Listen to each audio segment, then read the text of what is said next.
Come celebrate Lunar New Year on Saturday, February 1st from 12 to 6 p.m. at Market Square Park with the Lunar New Year Festival and Night Market.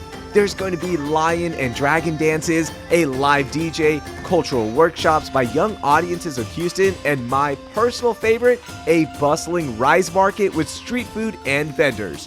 Head over to downtownhouston.org to register in the event section. The first 200 people to register will get a gift voucher to downtown businesses in a special red envelope. I'll see you at the Lunar New Year Festival and Night Market on February 1st in downtown.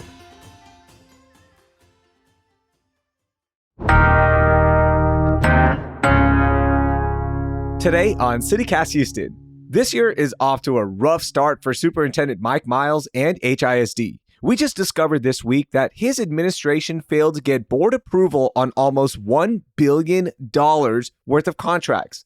I'm bringing on the reporter who broke that story, Lehrer-Small, with the Houston Landing. Plus, we'll catch you up on the latest infighting with the Texas Republican Party. And Anna and Elsa might like this upcoming frozen weather, but I do not. So I'm giving you our best tips to prepare for this Arctic blast that's about to hit H-Town. It's Friday, January 17th. I'm Raheel Ramzanali, and here's what Houston's talking about. All right, it is Friday, and I've got Asher here with me. What's up, Asher? How are you? Long time no talk. Hey, Raheel. Yeah, I'm doing pretty well. How about you? Everything is good. How's your year going so far?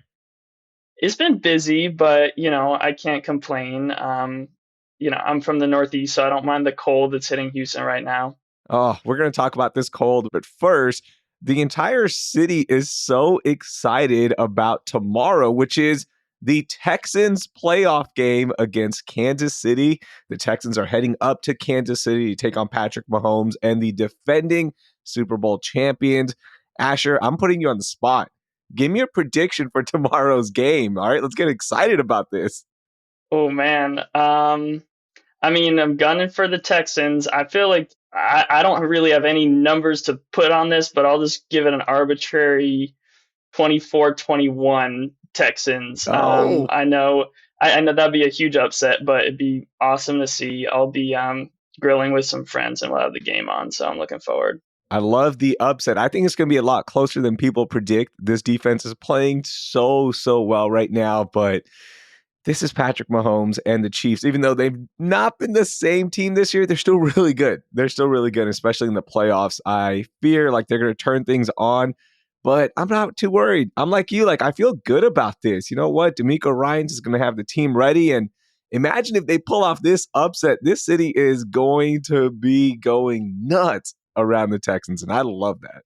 All right, let's get to our big story of the week. You kicked things off. You had this investigation that was picked up everywhere. It was going viral. Tell me about this. What happened with HISD?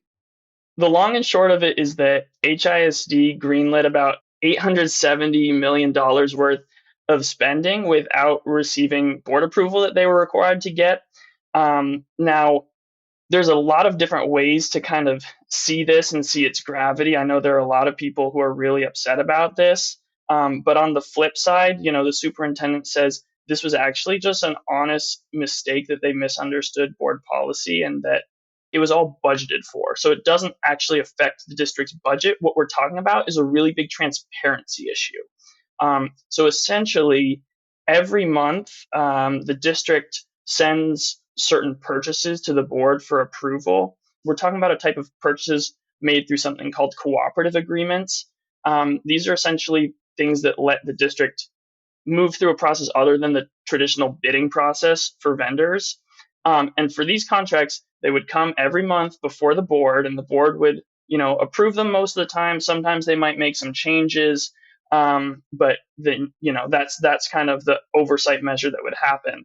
Then in August 2023, this is 2.5 months into Superintendent Mike Miles' tenure as superintendent, those contracts stopped coming before the board on a monthly basis. And so over that time between August 2023 and December 2024, when folks realized that this was happening, HISD racked up $870 million worth of these sorts of purchase agreements.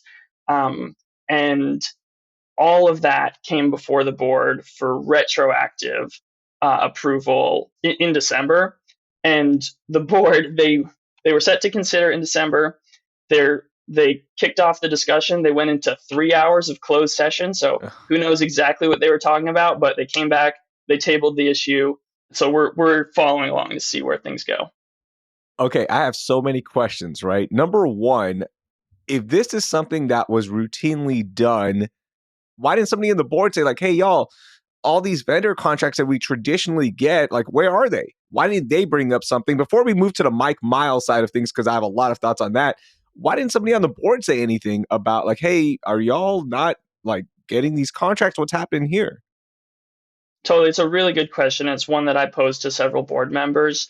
Um, you know, essentially, this is a really technical issue.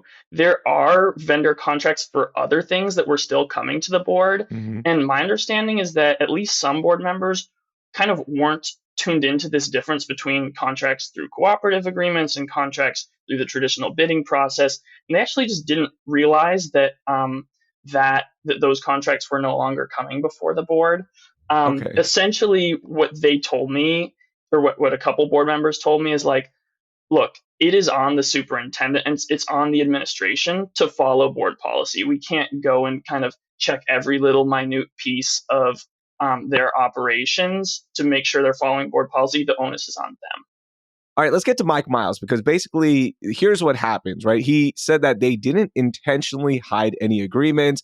And as you mentioned, they said that they just misunderstood the policy and it's now corrected. But let's say if a student forgot to do something as important as this, right? By accident, right? No ill intent, whatever.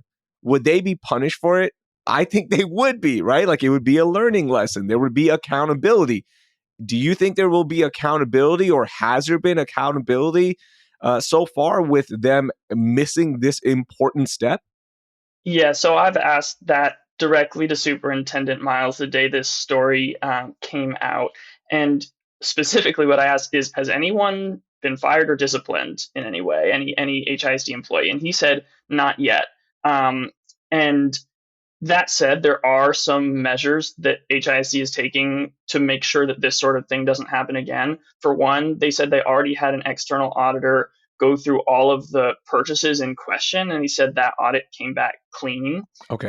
He also said that those sorts of audits are going to happen quarterly now, so that they can kind of get ahead of this issue. They're also having the legal team work with it's called procurement, like purchasing services team more closely. So those are some measures that they're taking. All that being said, I do think there are community members and even officials who want to see more repercussions here.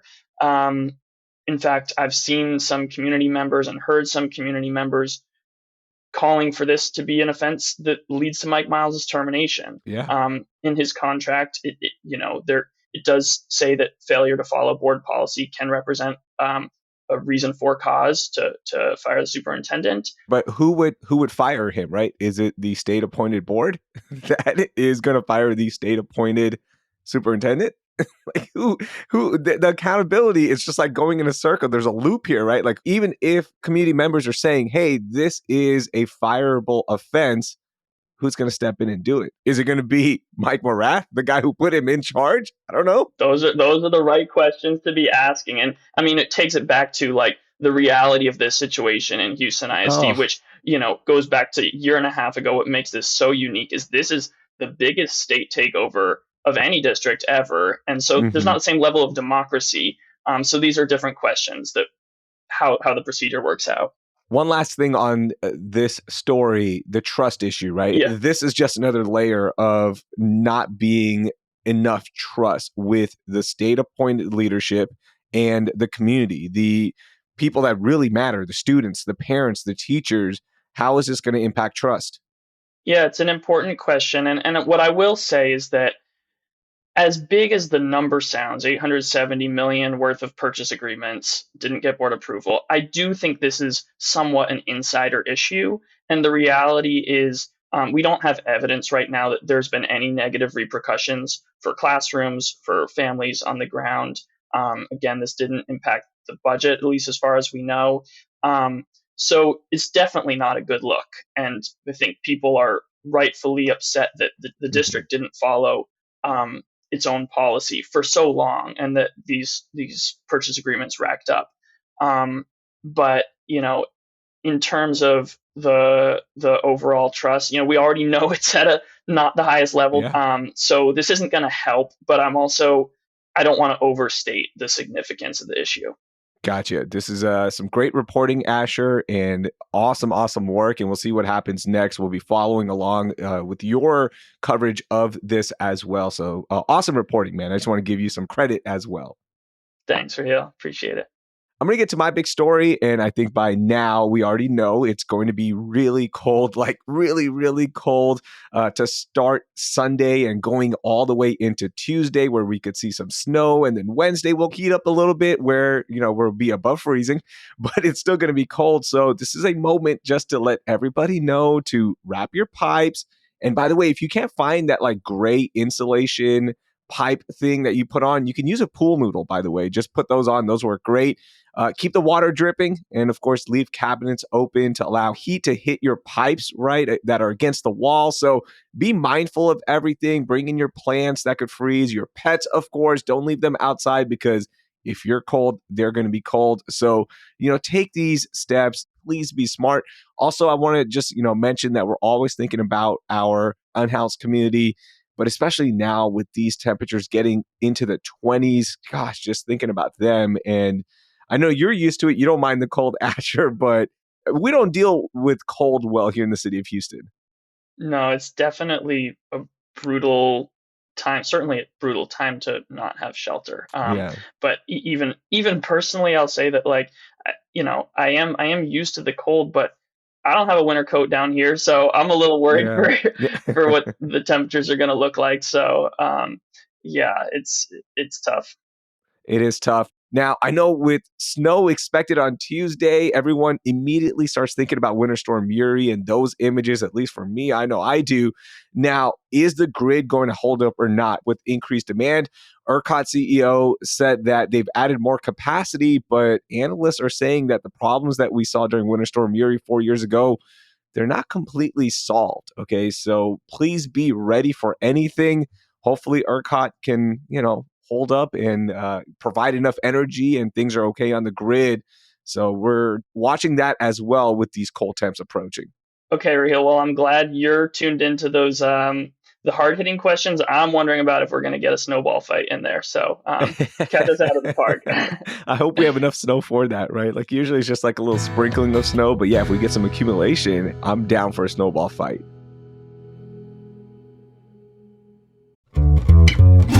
Life and Death on the Border 1910 to 1920 is now on view at Holocaust Museum Houston from January 24th to May 25th. This groundbreaking exhibition is produced by the Bullock Texas State History Museum in collaboration with Refusing to Forget, and it explores a decade of hardship, conflict, and state-sanctioned violence along the Texas border that threatened to destroy a community. But this decade also led to a cultural renaissance along the border and beyond, and it inspired the Mexican-American Civil Rights Movement. Life and Death on the Border 1910 to 1920 will be on view in Holocaust Museum Houston's Joseph and Edith Mintzberg Gallery, January 24th through May 25th. Admission is always free for ages 18 and under and college students with a valid school ID, and it's also free to everyone Thursdays from 2 p.m. to 5 p.m. Learn more at hmh.org/lifeanddeath.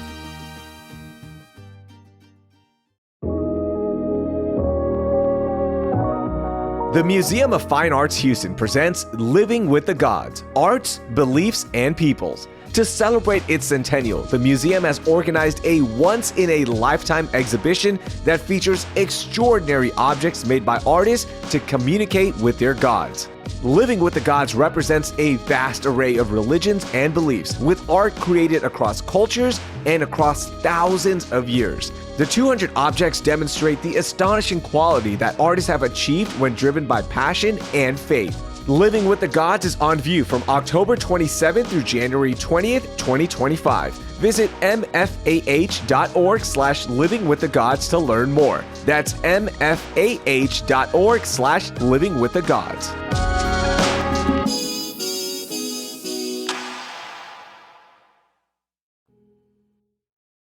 All right, let's get to our most overlooked stories of the week. Asher, you kick it off. What do you got for me? Sure, yeah. So this is a story that my colleagues have been covering, and it's one that I really think has gone under the radar. But Aldine ISD school board is looking into closing 7 schools. So that accounts for about 3,400 elementary and middle school students. Kind of a measure as this district has been shrinking in enrollment for at least a decade. They're down to 58,000 students, down from about 70,000 about 10 years ago. But school closures are a really big deal to the students and families that go to those schools. Schools are often the center point of certain neighborhood communities.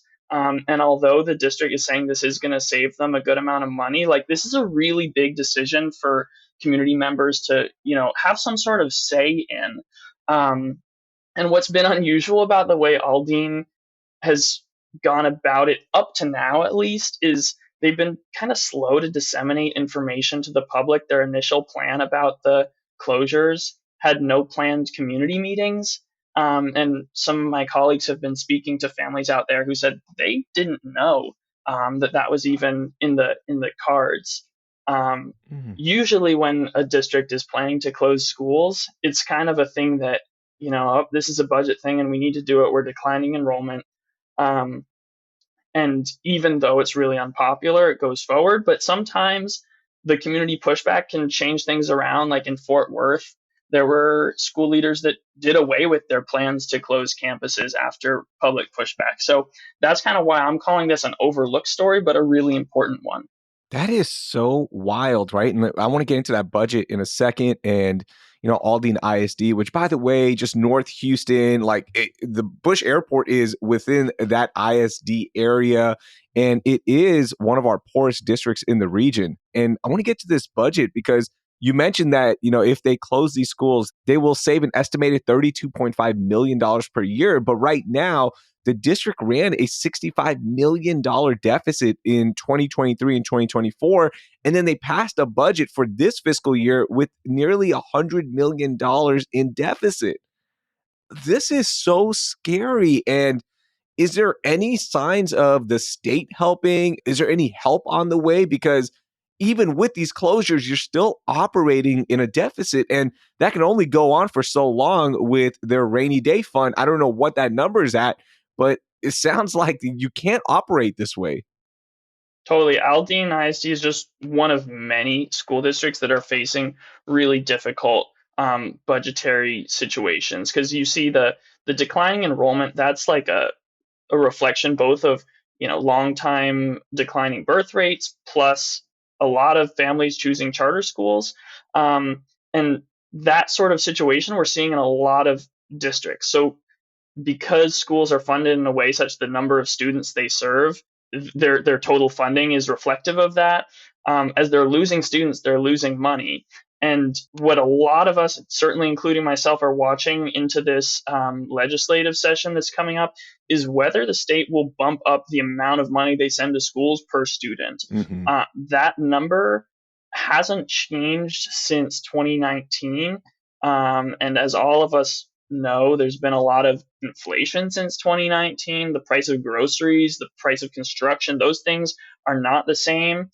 So what schools are looking for is say like, hey, bump this number up and then continue to adjust it for inflation. That was something that was actually on the table in 2023 in the last legislative session, but was tied to Greg Abbott's voucher plan. So that didn't pass. So kind of all eyes are on what's going to happen to resolve some of these budget woes. You're totally right. All right. Speaking of school vouchers, Asher, it's like we planned this out. This gets to my most overlooked story. And this is the fallout from Representative Dustin Burrows being named Speaker of the House this week to start the legislative session. Now, a quick recap. The Republican representative from the Lubbock area was in a heated battle against fellow Republican David Cook, who was the hard rights candidate. Well, fast forward, Burrow got the support of the Democrats and was voted Speaker of the House. And he had this quote right after, which kind of angered a lot of folks. He said, "I commit to you today, every member will have a voice. Every district will have a seat at the table," which, of course, a lot of the hard right took as like, oh, so you're just going to cater to the Democrats. Why is this overlooked? Well, the ripple effects, right, within the Texas Republican Party and school vouchers. What is going to happen? Of course, school vouchers is one of the biggest topics to discuss. And will that legislation pass? And basically, the way I am reading this is that Burrows is for school vouchers, but he also will pass hopefully more funding for public schools. So, as you know, one person put it to me, who hates public schools the least? That's what it seems like right now with which speaker was elected. So, yeah, school vouchers is something that will be discussed. It is something that it more than likely will pass, but how much funding will be there? That's the big thing for public schools. Totally, totally. And you're so right that a lot hinged on that vote earlier this week, and that we're going to see, you know, Burrow's leadership style impact this legislation, other legislation, Mm-hmm. and we certainly know that there are a lot of school district leaders, families, students who are really hoping that kind of what you're predicting, Raheel, is how it pans out, is that there's a lot more money tied to public schools. One last thing on the fallout from this, Governor Abbott and Lieutenant Governor Dan Patrick, they are threatening to censure Republicans who didn't support Cook and the insurgent right. So basically, they're going to do what they did with this last round of elections, where they said, oh, you don't support school vouchers, Republicans? Guess what? We're going to do everything to make sure you don't get reelected. They're threatening that you will not even be on the Republican primary ticket if you didn't vote for Cook. So they're basically throwing a hissy fit. Yep. Like it's our way or the highway. I said it. It is sad to see. Like it is so embarrassing. But that's what our state leadership has resulted to. So we're watching, of course, with everything that's happening up in Austin right now and with the lawmakers meeting, but of course, watching, you know, really, really tightly with the education part of things. Totally. And kind of as you point out, like every day it feels like more and more unprecedented times, more and more polarization, all of that. Mm-hmm. Oh, it's such a clutch off-season pickup, Dave. I was worried we'd bring back the same team. I meant those blackout motorized shades. Blinds.com made it crazy affordable to replace our old blinds. Hard to install? No, it's easy. I installed these and then got some for my mom. She talked to a design consultant for free and scheduled a professional measure and install. Hall of Fame son. They're the #1 online retailer of custom window coverings in the world. Blinds.com is the GOAT. Go to Blinds.com for 40% off site-wide. Blinds.com. Rules and restrictions may apply. Build a routine with Ollie that supports your wellness needs, like getting your daily vitamins and minerals with Ollie's multi-gummies, or keeping your mood upbeat with all the vitamin D in Hello Happy. Give your gut health some support with probiotics, and wake up feeling refreshed after taking Ollie Sleep. Do wellness on your terms. Find Ollie at a Walmart or Target near you or at ollie.com. These statements have not been evaluated by the Food and Drug Administration. This product is not intended to diagnose, treat, cure, or prevent any disease. All right, Asher, let's end on a happy note. Let's get to our moment of joy. What do you got for me? Yeah, I've got a fun one. So as we know, Martin Luther King Day is Monday. And so today, Friday, is Houston's 29th annual MLK Jr. Oratory Competition. So this is for students across the Houston area. Elementary school students compose and present speeches that are about 3 to 5 minutes long. This year, they're talking about the topic, what would Dr. King tell us about our responsibility as citizens and leaders in America today? So last year, I saw some of the videos that came out of this event. There was a fourth grader from HISD's Blackshear Elementary who took home the top honor. Wow. And her speech is just, she's so sharp, animated, so full of energy. And it was just great to watch. So that competition is today from 10 a.m. to 12:30 at Antioch Missionary Baptist Church of Christ. You can also live stream it. via a link on the website for Foley and Lardner LLP, which is the organizer for the competition. That is awesome. And we'll link that in our show notes as well. So if you want to watch that, how about that? A fourth grader winning the competition. I have a fourth grader. My daughter's in the fourth grade. You should sign her up. I'm like, hey, look, I believe my daughter can do anything. I don't know if she's going to win an oratory competition. I don't know about that one. A singing competition, if it's a Taylor Swift song, she's got it in the bag. That's fine. Hey, speaking of MLK Day, the MLK Day parade, the grand parade, it is on as of right now. But of course, as we talked about, the weather is going to be a little sketchy. So make sure you check out their website, mlkgrandparade.org. I've linked it in our show notes as well. And then follow the city of Houston on social media for any announcements of the parade being canceled because of this winter weather that we're about to get. So just be smart before you go out and just make sure that the parade is still on. And again, everything is linked in our show notes. Yeah. Speaking of a big community event, the Houston Marathon is on Sunday. First of all, Asher, have you run a marathon before? No, I did once run a half marathon. It was pretty fun. Straight out of high school. Nice. I have a good story about a half marathon coming up, but I just want to wish everyone good luck. It is going to be cold out there, so please wear gloves. I saw that every runner is going to get gloves beforehand. So everyone that's running the marathon, half marathon, and the 5K, the wind looks like it's going to be kicking up. So please be prepared. Have your layers on. Of course, you can shed your layers as you go on in your run. And I did the half marathon back in 2011 with my then fiance, now my wife, and she was running it. Okay. She was like, hey, why don't you run it as well? And I didn't sign up, but I found a friend who didn't want to do it anymore, the half marathon. He's like, just take my bib and run it. But he told me a week before, Asher, and I was like, I don't know if I'm ready to do this, but I did it. I was like, let's just go for it. Why not? Worst decision I've ever made. I lost a toenail because my feet were not ready for it. And it took me years to grow it back. By the way, I have it now. I couldn't walk for a week. It was a really bad idea, but I did finish. All right. I did finish the half marathon. I don't know if I could ever do a marathon. That's just too much time. Like that, we're looking at 4 hours of running at one point, right? Like I'm good. I have to wonder like what goes through someone's head as they're running 26.2 miles. But I do have to say that's an awesome story. Those who run together stay together. So Yes. It worked, you know. Yeah. I beat her, by the way, and I always tell her that, like, I beat your time, and she's like, so what? Get over it. Yeah, she's like, it cost you a toenail, so. Yeah, exactly. All right, good luck to everyone out there. Please be safe out there. And by the way, our fellow CityCaster, Whitney Pasarek, who is the EP of the CityCast Nashville podcast and native Houstonian, she's going to be running her 10th half marathon in Houston. So she's officially a legacy runner. Good job, Whitney. That is awesome. We're rooting for you, and stay warm while you're out there. Asher, thank you so much for joining us, and thank you for that incredible investigation. Thanks, Raheel. Thanks for highlighting it. And yeah, stay warm. That was Asher Lehrer-Small. I've linked his investigation and all of the stories we talked about in our show notes. Big thanks to everyone who shared an episode with a friend or family member this week. If you haven't yet, end the week on a high note by sharing this episode with the last 3 people you texted. I know they're going to love it, so give them that text and say, hey, listen to CityCast Houston. Also, please rate and review this podcast wherever you listen, and be sure to subscribe if you're new here. Want even more Houston news? Subscribe to our daily newsletter, Hey Houston, at houston.citycast.fm.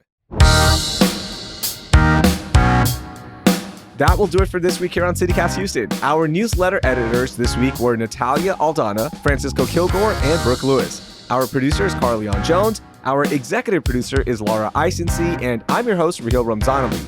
Our music is by the band All the Kimonos. We're off Monday, but we'll be back on Tuesday with a look at how President Trump's immigration policies could impact Houston. Thank you for listening, and I hope you learned something new.